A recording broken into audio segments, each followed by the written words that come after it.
ലൈംഗിക അരാജകത്വത്തിൻ്റെയും രതിക്കഥകളുടെയും ലൈംഗിക അതിക്രമങ്ങളുടെയും ഒരു ലോകമാണ്, ഒരു സങ്കേതമാണ് സിനിമ എന്നാണ് പൊതുവെ ഉള്ളൊരു ധാരണയും അതുതന്നെയാണ് എന്നുള്ളൊരു ഗോസിപ്പ് പണ്ട് മുതലേ ഉള്ളതാണ്. അത് ഉദയ സ്റ്റുഡിയോ ഉണ്ടായ കാലം മുതൽ, അല്ലെങ്കിൽ സുബ്രഹ്മണ്യം സ്റ്റുഡിയോ ഉണ്ടായ കാലം മുതൽ തന്നെ ഇത് പറയുന്നുണ്ട്. അത് പറയുമ്പോൾ തന്നെ നമ്മൾ നിന്നും മൺമറഞ്ഞു പോയ യശശരീരന്മാരായിട്ടുള്ള നിരവധി കഥാപാത്രങ്ങൾ, നടന്മാർ നമ്മുടെ ഇവിടെ ഉണ്ട്. അപ്പോൾ ഈ ഗോസിപ്പുകളെല്ലാം സത്യമാകുന്ന ഒരു സാഹചര്യത്തിലേക്ക് ഇപ്പോൾ വന്നിരിക്കുന്നു എന്ന് പറഞ്ഞാൽ നമുക്കറിയാം. ഒരു അതിജീവിതം ഇവിടെയുണ്ട്. ദിലീപ് പ്രതിയായിട്ടുള്ള ഒരു കേസ് ഇവിടെ നടന്നിട്ടുണ്ട്. അത് ഏതാണ്ട് 5 വർഷമായി, 5 മുതൽ 7 വർഷമാകുന്നുണ്ട് എന്ന് വേണമെങ്കിൽ പറയാം. ദിലീപിൻ്റെ പ്രതിയായി വന്നിട്ടുള്ള ആ കഥയുടെ ആ സംഭവത്തിന് ശേഷം, ഒരു നടി ആക്രമിക്കപ്പെട്ട ആ സംഭവത്തിന് ശേഷം ഉണ്ടായതാണ് സർക്കാർ നിർബന്ധിതമായി ഒരു ഹേമ കമ്മിറ്റി, ഒരു ജസ്റ്റിസ് ഹേമ കമ്മിറ്റി രൂപീകരിക്കുകയും ജസ്റ്റിസ് ഹേമ കമ്മിറ്റിയുടെ റിപ്പോർട്ട് 2 വർഷം എടുത്തവർ പഠനം നടത്തി എന്ന് പറഞ്ഞു കഴിഞ്ഞാൽ സിനിമാ മേഖലയുമായി ബന്ധപ്പെട്ട സർവ്വ മനുഷ്യരെയും, ആണും പെണ്ണും, നടന്മാരെ എല്ലാവരെയും തന്നെ ഉൾപ്പെടുത്തി അവരിൽ നിന്നും കിട്ടിയ ഫീഡ്ബാക്കിൻ്റെ അടിസ്ഥാനത്തിലുള്ള ഒരു റിപ്പോർട്ടാണ് ജസ്റ്റിസ് ഹേമ കമ്മിറ്റി. ഈ ഹേമ കമ്മിറ്റിയുടെ റിപ്പോർട്ട് വന്ന് 2 വർഷം എടുത്ത് തയ്യാറാക്കി കഴിഞ്ഞിട്ടും ആ 4.5 വർഷം സർക്കാർ അത് ഫ്രീസറിൽ വെച്ചിരുന്നു. സർക്കാർ എന്തുകൊണ്ടത് വെച്ചിരുന്നു എന്ന് ചോദിച്ചാൽ നമ്മൾ മനസ്സിലാക്കുന്നത്, അല്ലെങ്കിൽ പൊതുജനം ഇപ്പോഴും മനസ്സിലാക്കുന്നത്, അത് പുരുഷ കേന്ദ്രീകൃതമായ ഒരു ലോകമാണ് സിനിമാ ലോകം എന്നുള്ളത് കൊണ്ടും സർക്കാരിന് താല്പര്യമുള്ള നായകന്മാർ അവർക്ക് സർക്കാരിലേക്ക് സമ്മർദ്ദം ചെലുത്താൻ കഴിയുന്നു എന്നുള്ളതിൻ്റെ തെളിവാണ് 4.5 വർഷം ഇത് വെളിച്ചം കാണാത്തത്. ഇതിപ്പോൾ നമ്മൾ വയനാട് ദുരന്തം ഇങ്ങനെ വളരെയധികം ആളുകളെ വേദനിപ്പിച്ച് നിൽക്കുന്ന ആ ഒരു സാഹചര്യത്തിലേക്ക് സിനിമാ മേഖലയെ ഉലപ്പിച്ചുകൊണ്ട് ഹേമ കമ്മിറ്റി റിപ്പോർട്ട് പുറത്തു വരുന്നു.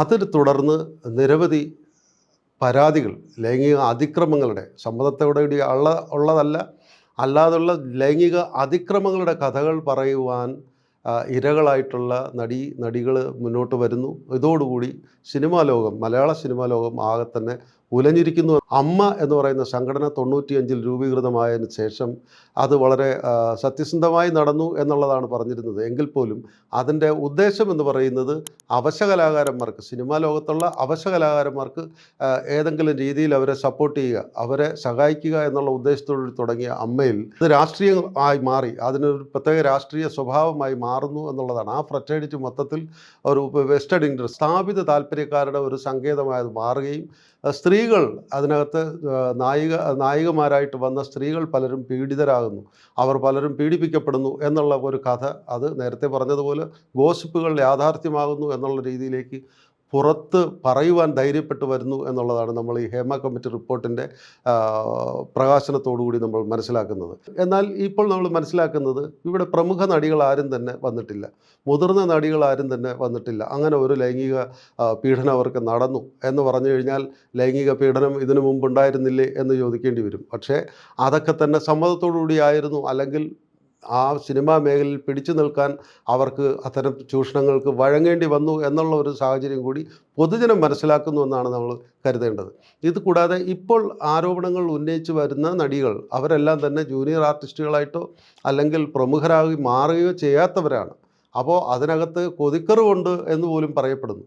അപ്പോൾ ആ ഒരു സാഹചര്യം നിലനിൽക്കുമ്പോൾ യഥാർത്ഥത്തിൽ മമ്മൂട്ടി, മോഹൻലാൽ തുടങ്ങിയ പ്രമുഖ നടന്മാർ, ഇന്നത്തെ അമ്മയെ കൺട്രോൾ ചെയ്യുന്ന, അല്ലെങ്കിൽ മലയാള സിനിമയെ നിയന്ത്രിക്കുന്ന മമ്മൂട്ടി, മോഹൻലാലിനെ പോലുള്ളവരൊരു അഭിപ്രായം യഥാർത്ഥത്തിൽ ഇത്തരത്തിലുള്ള ഒരു സംഭവം ഉണ്ടായി, ഇതിങ്ങനെ വല്ലാത്ത രീതിയിലേക്ക് വിവാദമുണ്ടാകുന്നു എന്നുള്ളൊരു സാഹചര്യം വരുമ്പോൾ അത് ഒഴിവാക്കാൻ ഇവരാരെങ്കിലും തന്നെ മുന്നിട്ട് വന്ന് ഒരു കോംപ്രമൈസ്, ഒരു ധാരണയുടെ അടിസ്ഥാനത്തിൽ സംസാരിച്ചിരുന്നു എന്നുണ്ടെങ്കിൽ ചിലപ്പോൾ അമ്മ തന്നെ പിരിച്ചുവിടേണ്ടി വരില്ല. ഇപ്പോൾ മനസ്സിലാക്കുന്നത്, അമ്മ പിരിച്ചുവിട്ടുകൊണ്ട് അമ്മയുടെ എല്ലാ ഭാരവാഹിത്വവും എല്ലാവരും സ്വമേധയാ ഉപേക്ഷിച്ചു എന്നാണ് നമ്മൾ മനസ്സിലാക്കുന്നത്. അപ്പോഴൊരു ആഡ്വോക്ക് കമ്മിറ്റി 2 മാസത്തേക്ക് അവരത് തന്നെ, ഈ സംഘടന അത് പ്രവർത്തിക്കും. കാരണം അവരുദ്ദേശിച്ചിരിക്കുന്ന അവരുടെ മേഖലയിലെ അവശകലാകാരന്മാരെ സഹായിക്കാനുള്ള ആ ചാരിറ്റി ചെയ്യാൻ വേണ്ടി ഈ ആഡ്വോക്ക് കമ്മിറ്റി ഉപയോഗിക്കും എന്നുള്ളതാണ് നമ്മൾ മനസ്സിലാക്കുന്നത്. പക്ഷേ ഈ 2 മാസത്തിനുള്ളിൽ ഇനി എത്രത്തോളം അപവാദങ്ങൾ വരാനുണ്ട് എന്ന് ഭയന്നിട്ടാണ് മോഹൻലാൽ അമ്മയെ പിരിച്ചുവിട്ടു എന്നുള്ളതാണ് ഇപ്പോൾ നമ്മൾ മനസ്സിലാക്കുന്നത്. അമ്മയെ പിരിച്ചു വിട്ടില്ലായിരുന്നുണ്ടെങ്കിൽ അമ്മയിൽ ഇപ്പോഴും ഉള്ള ജോയിൻറ്റ് സെക്രട്ടറി ആയിട്ടുള്ള ബാബുരാജ്, ഇപ്പോൾ സിദ്ദിഖ് ആക്ഷേപിതനായിട്ട് സിദ്ദിഖ് രാജിവെച്ചു. അതിനു മുമ്പ് ചലച്ചിത്ര അക്കാദമിയുടെ ചെയർമാനായിരുന്ന നമ്മുടെ രഞ്ജിത്ത് രാജിവെച്ചു. തുടർന്ന് നടനും MLA യും കൊല്ലം MLA ആയ മുകേഷിനെതിരെ ആരോപണം വന്നിരിക്കുന്നു.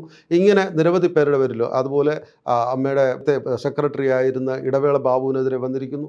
അപ്പോൾ സംഘടനയുടെ ഭാരവാഹിത്വം വഹിക്കുന്നവർക്ക് തന്നെ അത്തരത്തിലുള്ള ആക്ഷേപങ്ങൾ വരുന്നു. അപ്പോൾ അത് ഇങ്ങനെ നമ്പർ അസംഖ്യം ആക്ഷേപങ്ങൾ ഇനി ഉണ്ടാകുമെന്ന് ഭയന്നിട്ട് മോഹൻലാൽ പെട്ടെന്ന് വാട്സാപ്പ് ഗ്രൂപ്പിലൂടെ അത് പറഞ്ഞിട്ട് പെട്ടെന്ന് അതിനെ അമ്മയെ ഡിസോൾവ് ചെയ്തു എന്ന് വേണമെങ്കിൽ നമ്മളത് മനസ്സിലാക്കണം.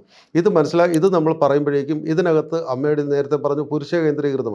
ഈ പുരുഷ കേന്ദ്രീകൃതമായതിനകത്ത് നിന്നുകൊണ്ട് തന്നെ ജോയി മാത്യുവും പൃഥ്വിരാജ് സുകുമാരനും ഒക്കെ തന്നെ ഈ അമ്മയുടെ സംഘടനയെ, അമ്മ എന്ന് പറഞ്ഞ സംഘടനയെ വിമർശിച്ചിരിക്കുന്നു. അതിപ്പോൾ ഇന്നലെ നടന്ന അവരുടെ വാട്സാപ്പ് ഗ്രൂപ്പിലുള്ള ഡിസ്കഷനിൽ പോലും പൃഥ്വിരാജിനെ അവർ വിമർശിച്ചിരിക്കുന്നു. പൃഥ്വിരാജ് അത്തരത്തിൽ അമ്മയ്ക്ക് പിടിപ്പുകേട് ഉണ്ടായി എന്ന് പറയാൻ പാടില്ല എന്ന് പറയുന്നു.